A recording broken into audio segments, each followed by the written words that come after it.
On April 9th, one of the most important fights in the welterweight division that you could make with or without a title, it will take place. UFC 273, Jacksonville, Florida, and it will involve Khamzat Chimaev versus our next guest, Gilbert Burns. Luke Thomas, Brian Campbell, Morning Combat here to talk to none other than you, good sir. How are you doing? Doing great, thank you. We are here in Sanford MMA in sunny South Florida. Let's talk about this fight, Khamzat Chimaev. We'll start there.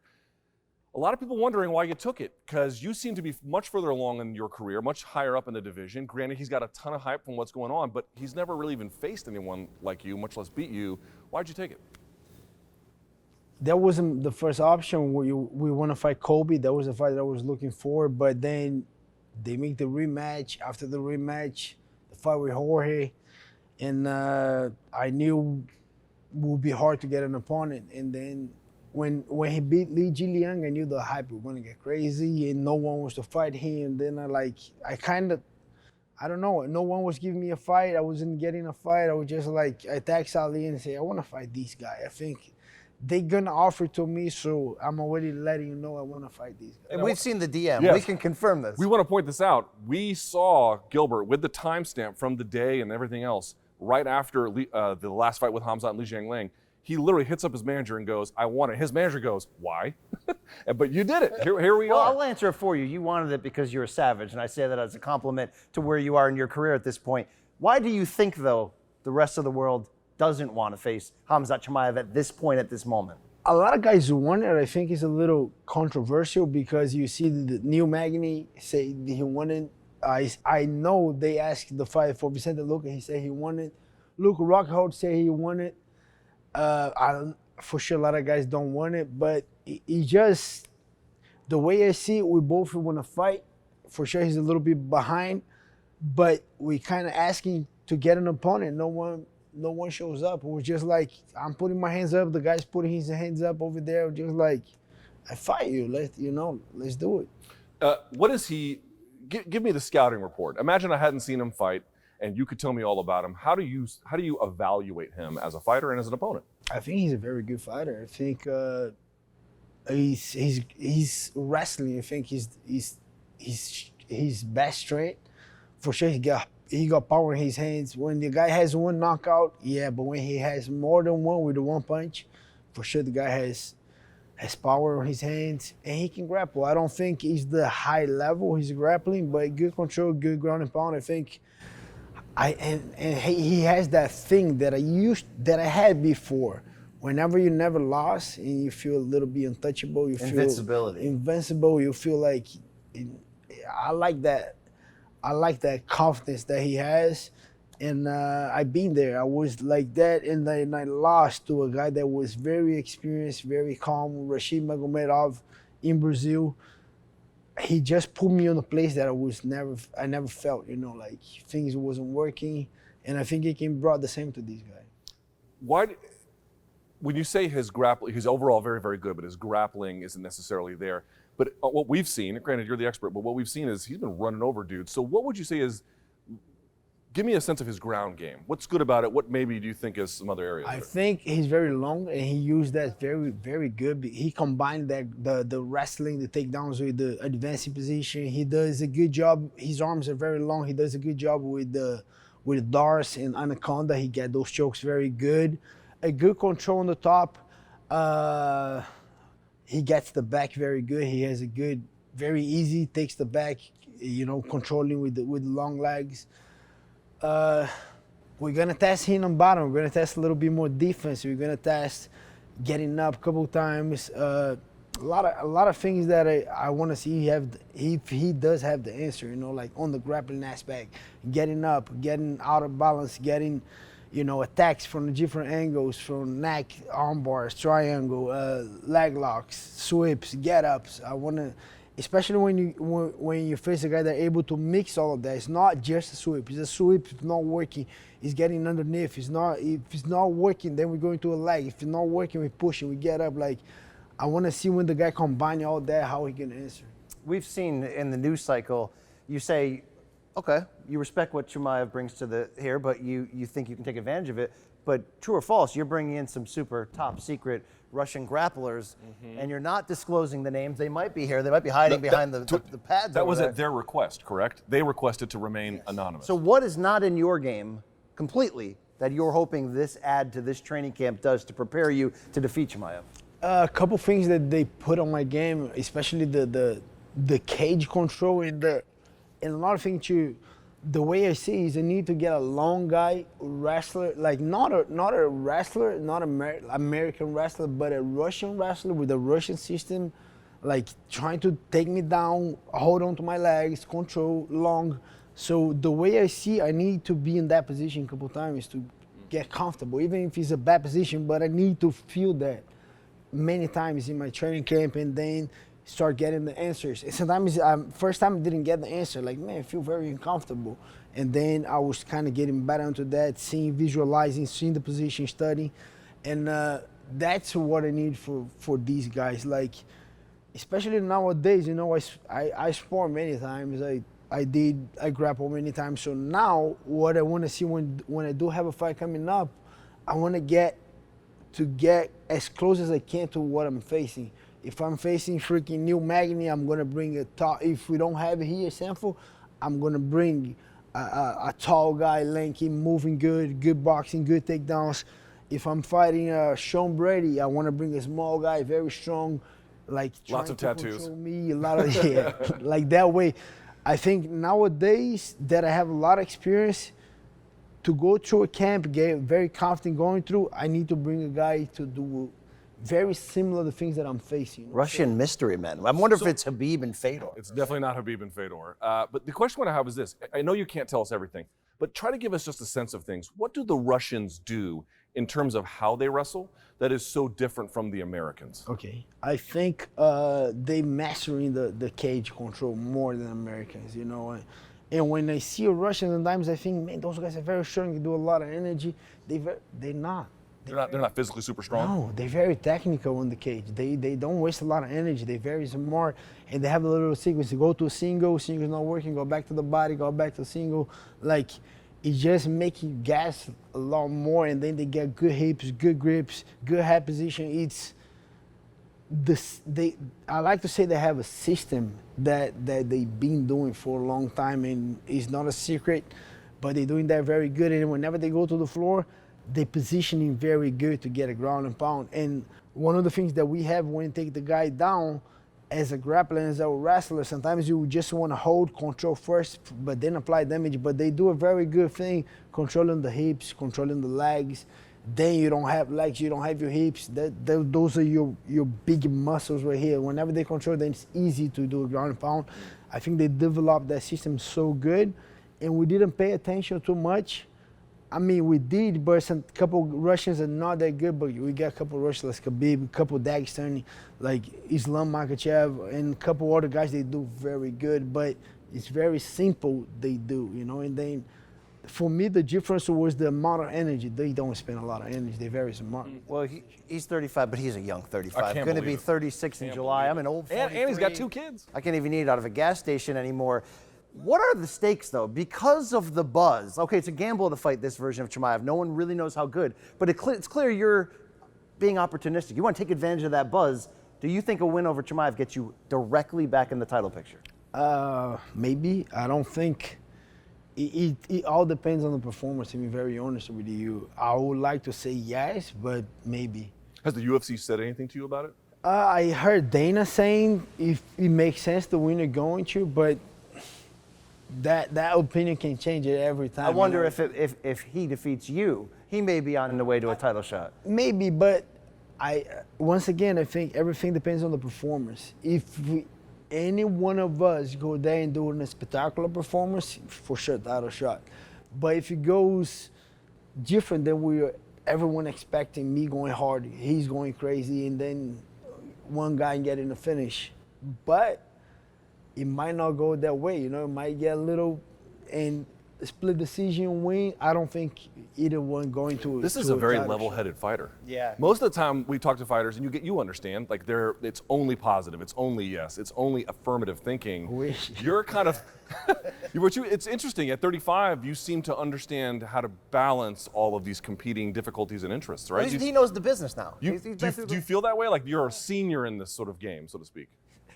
No. But I don't mean it that way. I don't mean old. What I mean to say is you have Gotcha, graduated yeah. past other Yeah. newer. Yeah, folks. I've been there a couple of times, and I see things. A title shot can never be promised. Like you gotta earn. So me going there against these guys, like you said, is a little gamble.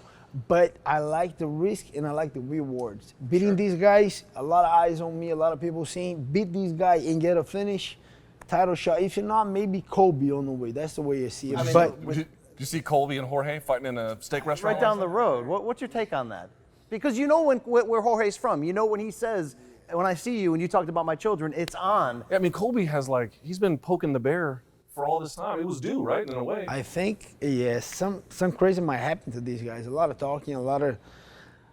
I mean, I kind of got caught up a little bit on that, like trying to talk so much is not me. I'm a fighter. I like to fight. I love to fight. And sometimes I was kind of passing my even values a little bit to get a fight. I remember I talk a lot of crap about Leon Edwards, why this guy, but you know. I pass my own values to put out a good show each week. I know where you're going with but it's not me, but I respect. If you want to say whatever you want to say, but it might get dangerous, at some point. But I don't want to pass my values just to get a fight, to get more money. I respect that. I don't want to do it. You're top ranked for a reason. Off that title loss to Kamaru Usman, you come back against Wonderboy Thompson and you put on a clinic. I mean, that was a stark reminder of where you still are. How much does the loss to the champ, though, still eat at you, considering you had him hurt, you had him on the ropes in the first round? How much does that still just grind the gears every morning, every night? Especially since you started off so hot in that fight. To be honest, I'm over that already. It was a great experience. To be honest, it was a very good experience. It was a lot of good, a lot of bad, but it was my journey. I just gotta accept that. And then I rewatched that fight over 100 times for sure. Okay, what happened then? What happened in your eyes? Yeah, walk us through in your mind what went right, what went wrong. I was very emotional going to the fight. To be honest, in the first thing, that was the first mistake. Like you wanted to get at Kamaru, or you were like you didn't know how you were going to feel about it?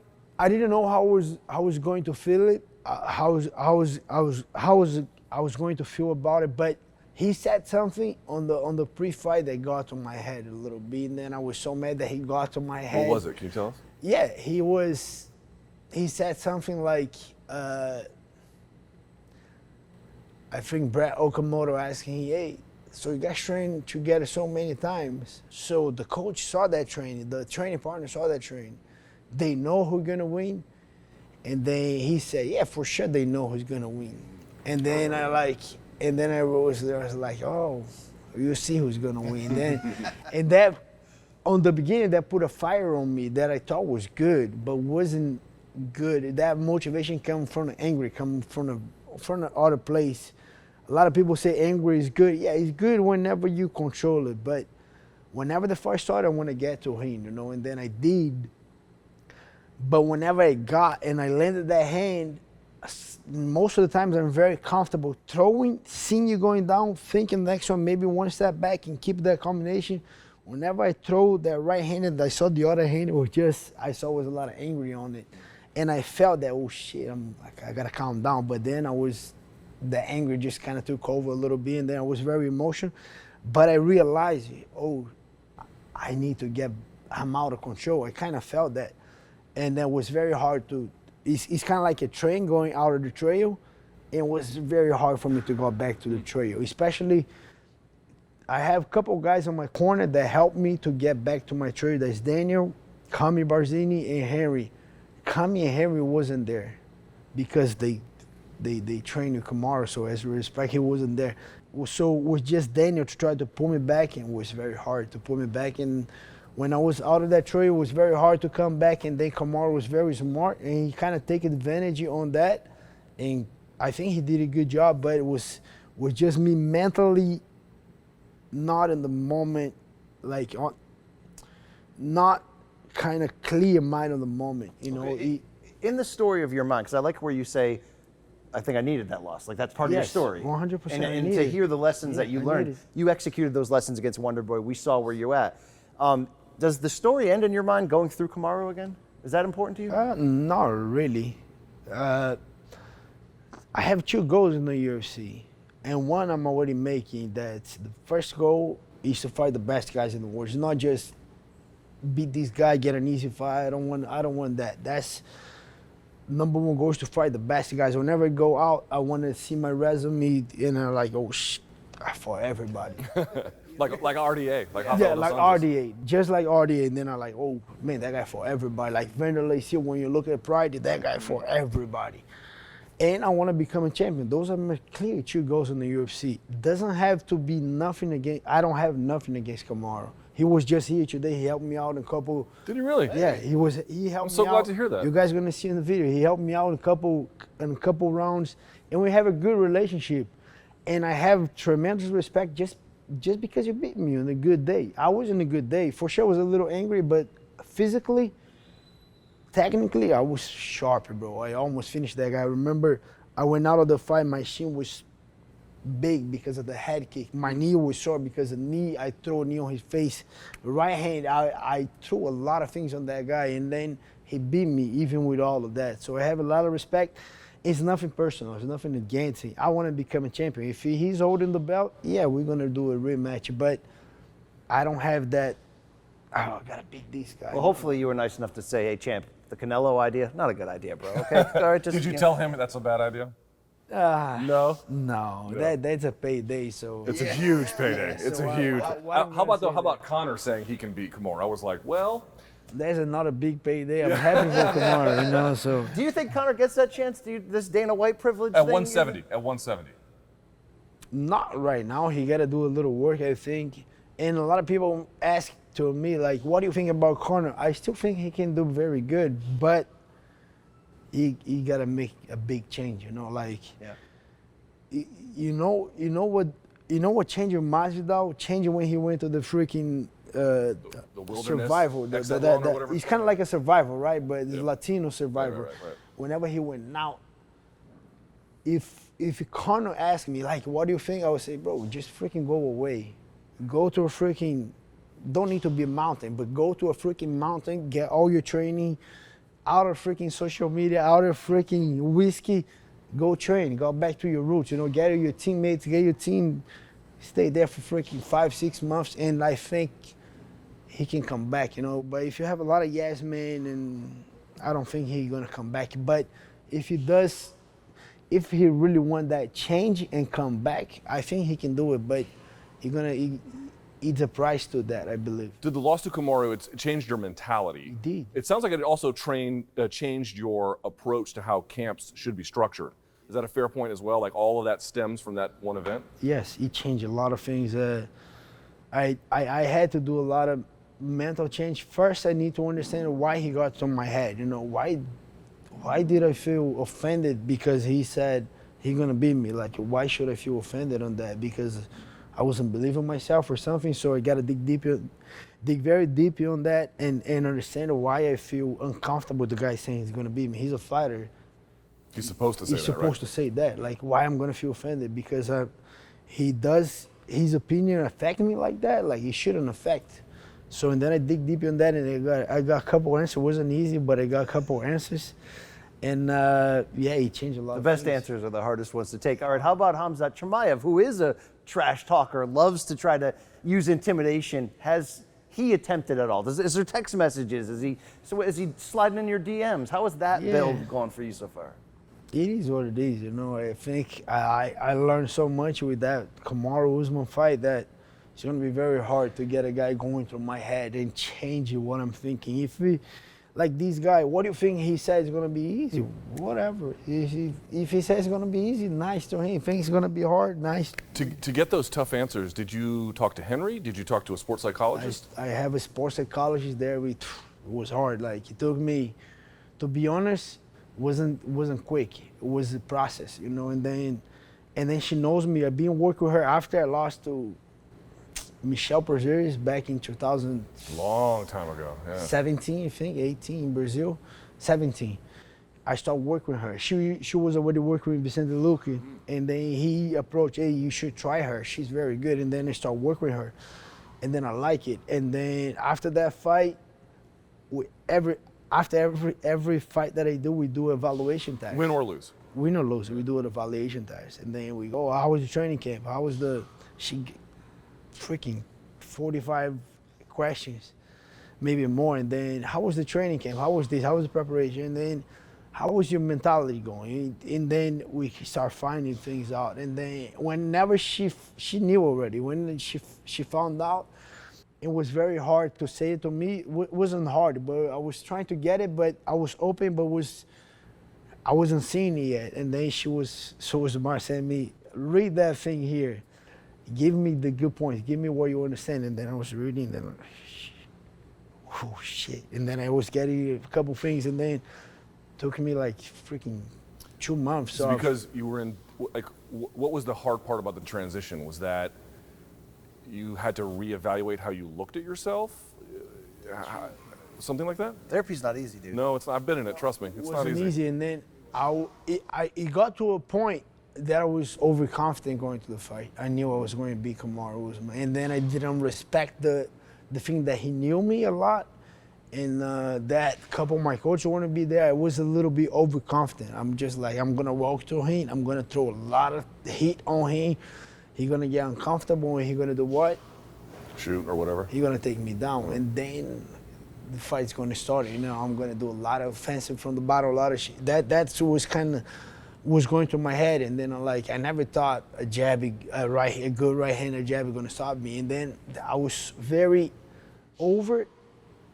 There was too much. There was invincible thing that I wasn't alert enough to. Oh, that guy can hit me. You know, I was just, but the great thing was I was able to understand why I felt that way when that started changing. And another thing too, whenever you go to a title fight, is a lot of opportunity, you know. And then has another thing that has to be with that too. I came from a very humble beginning. I hate to be kind of put me as a victim, but I did came from that. And whenever I saw a lot of opportunity, I would just want to take every single one. You know? I wanted to ask you about that. So you grew up in Rio under difficult circumstances in Brazil, yet your household produces 2 UFC fighters, you, your brother Herbert, and The other brother is decorated military officer. Navy SEAL. What's your other brother's name? Fred. Fred.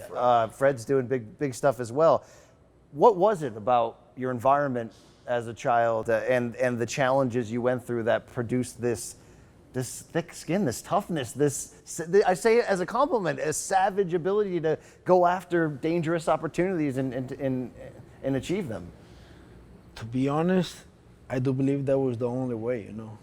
Was tough, wasn't miserable, wasn't starving, was tough, but was happy on the same time. Like, you know what I mean? Like, whenever you had something, the celebration was the best. Like, I don't feel like I miss a lot. I for sure miss little things here and there, but I was happy as a kid, you know. I never understood, but whenever it got to a point, I remember whenever I started doing jiu-jitsu, I remember the first was a thing that happened that my dad saw an opportunity. He get paid me and my brother start training.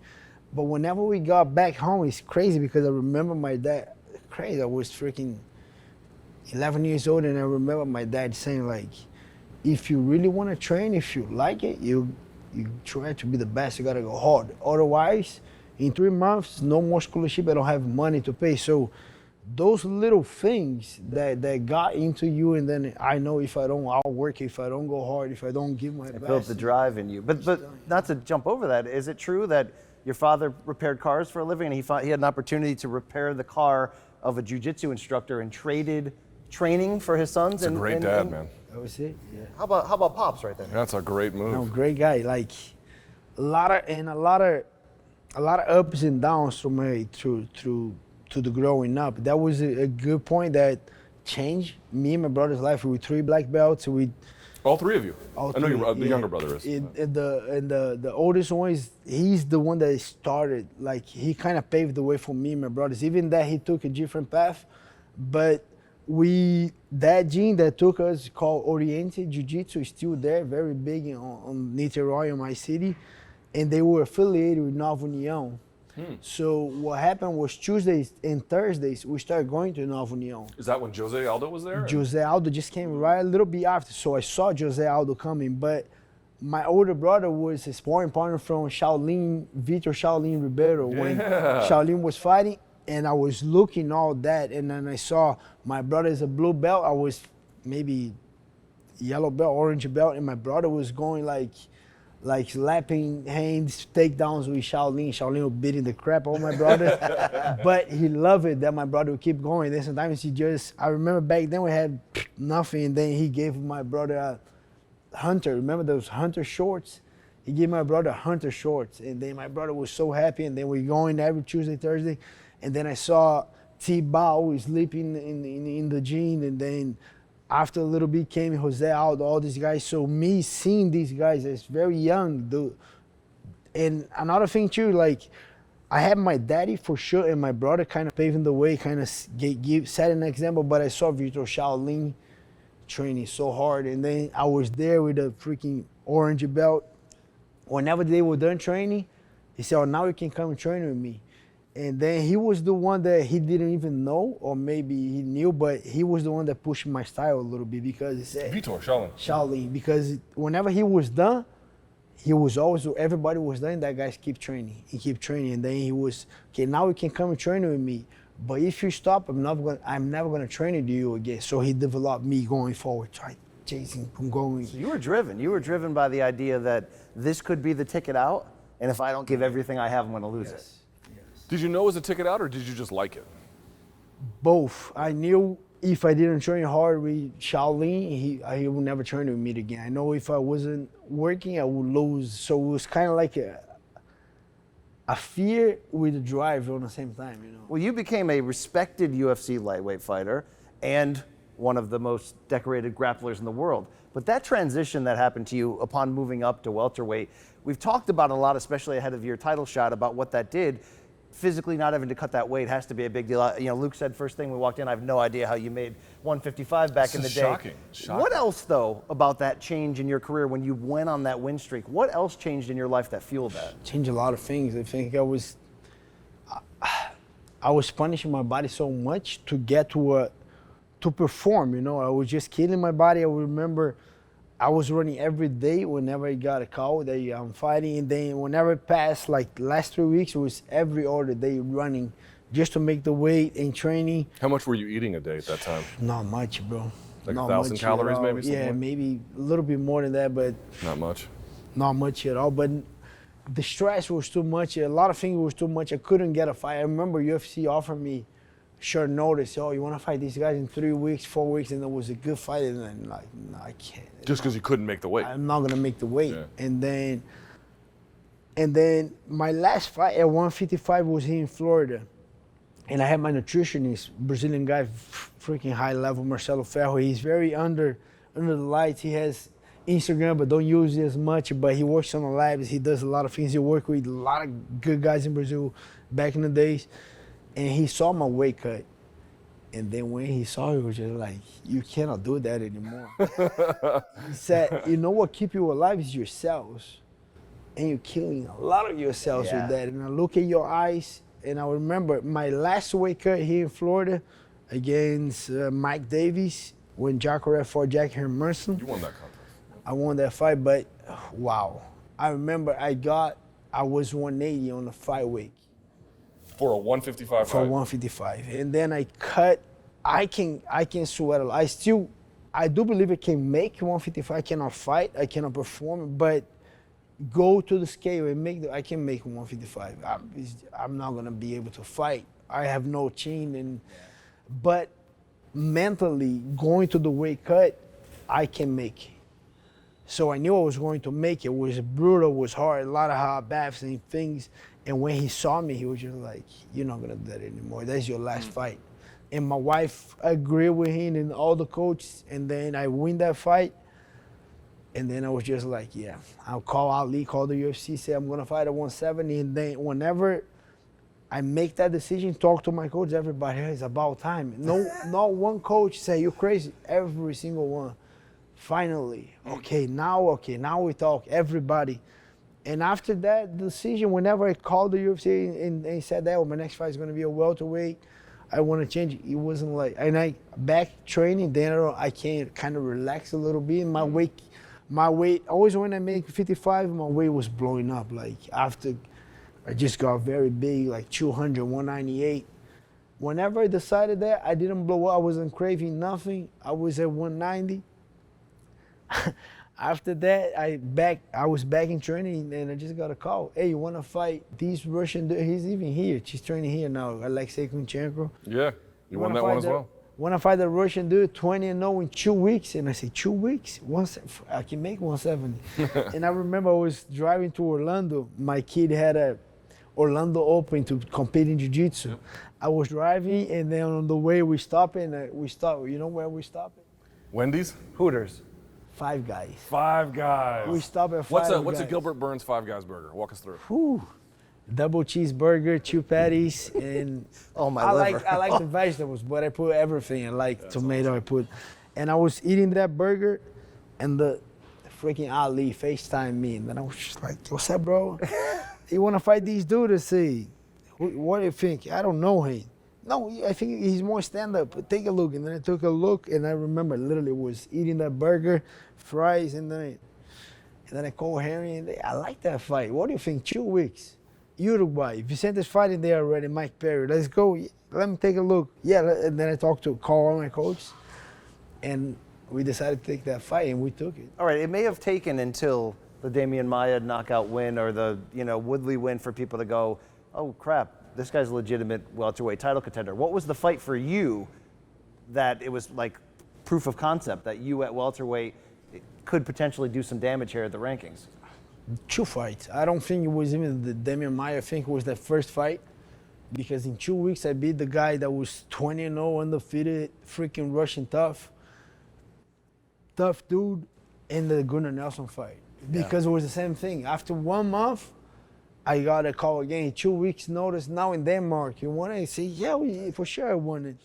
It wasn't that bad last one. Now I'm on a better shape. I can do it. And after that Gunnar Nelson, everything started changing. I remember I went to Vegas to the Quintet.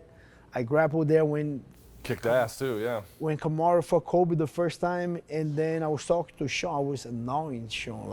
I was texting. He was mad that he gave me his phone. Like, then Sean Shelby, give me that title shot. UFC matchmaker Sean Shelby. I want another fight. Hey, I'm ready. Someone pulled out. I was just.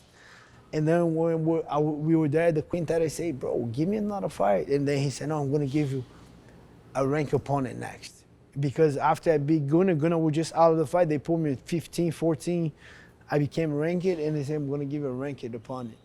And then he was going through the ranking. A couple guys was kind of busy, a couple guys saying no. And then he said, you want to fight Demian Maia?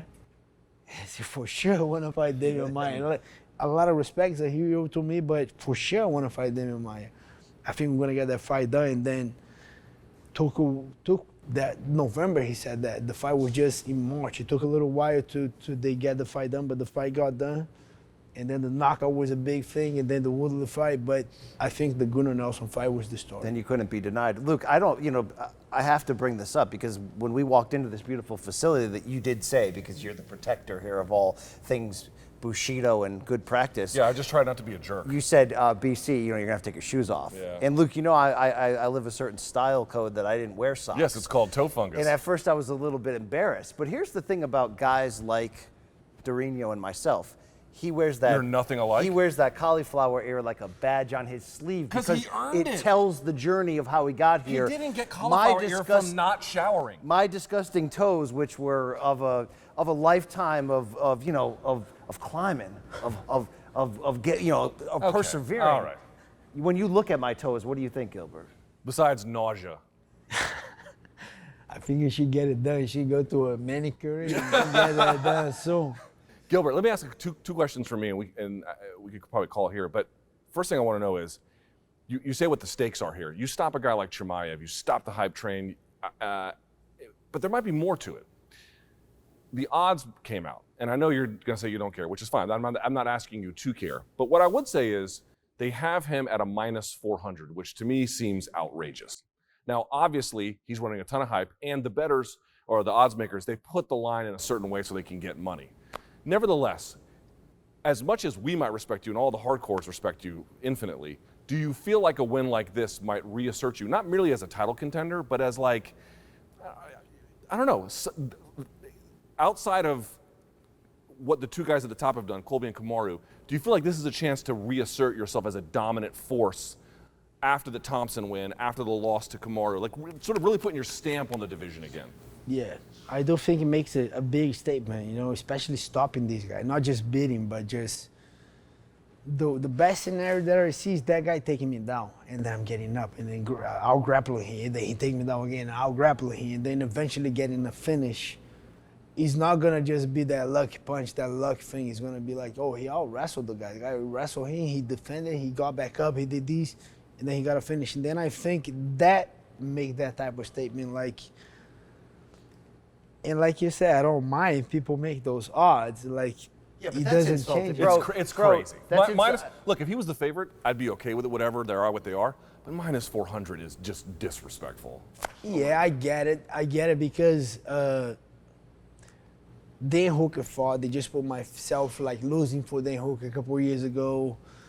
They put my fight with Kamaru, so they think this and that. They see the weakness, they see little things, they see a loss. And these guys, they just see like, wow, Darren Till, these guys, you know, like all the hype and Dana White, oh, this guy's a murderer. So yeah, I get it, the odds, but you don't change, you know. I'm like, I got those questions. If you fight Colby, I'm gonna throw with the same intensity. I'm gonna try to knock someone out, even if it's freaking Damian Maia, nice guy, Gunnar Nelson. I'm gonna try to get a finish. That type of odds, or I'm not looking for the respect. I'm looking for getting a finish, you know. And like again, I got back to my goals. I want to fight the best guys. I want to beat the best guys, and I want to become a champion. It doesn't. Those little things I don't let distract me as much, you know. It is what it is. We're gonna find out. All right, what if UFC matchmakers called you up and said, let's say you beat Chimaev, so you get past that hurdle. They say, we can either give you another title shot, or we can give you Conor McGregor and make you a household name and give you your biggest payday, I'm going to assume, by a lot. At this point in your career, which one do you take? I don't know. I'm not going to say no for those, you know, for a big payday, but to be honest with you, not lying to yourself, I want to become a champion more than I want that payday, big pay. I want to become a champion. Like,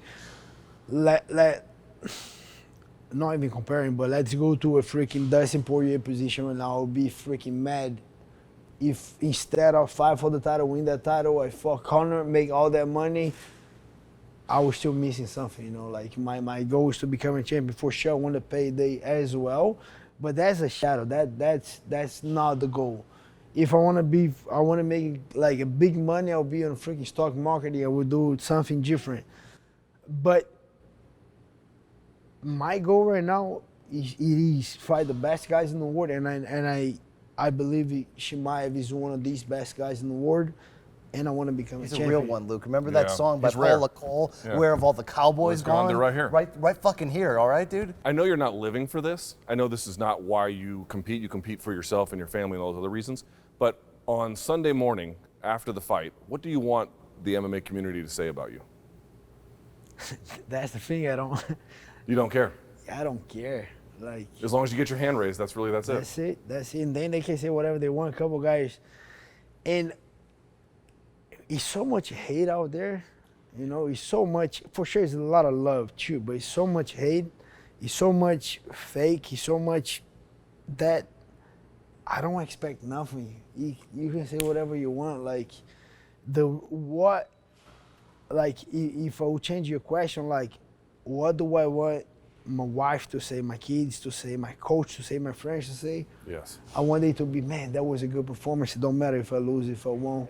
Well, man, you freaking show up and you did your best. Like, and that's that's the ultimate thing for me. It's not the media, it's not the Brazil. For sure, I love my country.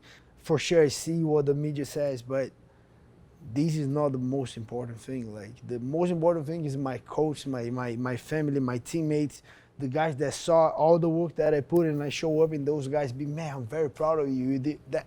Boom, that's it. All right, I'm inspired. Yeah, me too. Actually, I'm actually surprised. I knew you were smart and level-headed, but this isn't interesting. All right, last one for me. Is your family going to the fight? Yes, for sure. Had they been to fights before? For sure, a couple of times. The little ones too? Yeah, the little ones. They grow up with love. that. Apparently. They know all the fighters. They have the cards. They love Adesanya. They love Francis Ngannou. Do they ever love any of your opponents? They what? Do they ever love any of your opponents? They like Kamaru. Kamaru was here. My yeah. kids were here today, so they like Kamaru. The little one got mad at Kamaru. Said, "I'm gonna kick his balls" when he saw him. And then, like 2 months after, he saw Kamaru, and the big one said, "Go, Kamaru's there. You say you're gonna kick his ball." He said, "No, I'm not gonna kick him. I was just mad at him because he beat Daddy, but I like him. He's a nice guy. I like Samira too. Samira is Kamaru's daughter. So, but they were there. They were there when I fought Dan Hooker. They know who Dan Hooker is. They said, that guy beat you, Daddy. He throw a knee on you. I had a big cut right here because of Dan Hooker. Remember, he cut you after the fight, and then you got stitches? And I said, yeah, I remember that stitch hurt. But it's part of my journey. Daddy learned so much. You know that, right? I said, yeah, we know. You got better after that and this and that. So they know. They know Dan Hooker. They know Adesanya. They be big fan of Adesanya. Francis Ngannou, Max Holloway, they follow everybody. So they've been a couple of my fights. They were there when they fought Stephen Thompson, and now they growing up 9-7. They want to go every single fight. And I have my guy that does my suit right here, Mike Russell. Yeah. He's gonna make it same suit for the kids too. Oh, that's awesome. It's gonna be nice. That's It's gonna awesome. be looking Good for you. Gilbert, I was thinking though that we'll call it cauliflower toe because what it means is I've kicked a lot of ass through the That's years. nasty. Can you believe I've tied my professional fortunes to this Mongoloid? It's unbelievable. Gilbert Burns going after that prize. Yes, he is. Daring to be great. Khamzat Chimaev in the way, UFC 273, Jacksonville, Florida. We're going to find out some key, important answers to some big questions as your story continues. Best of luck to you, brother. Thank you, guys. Appreciate you.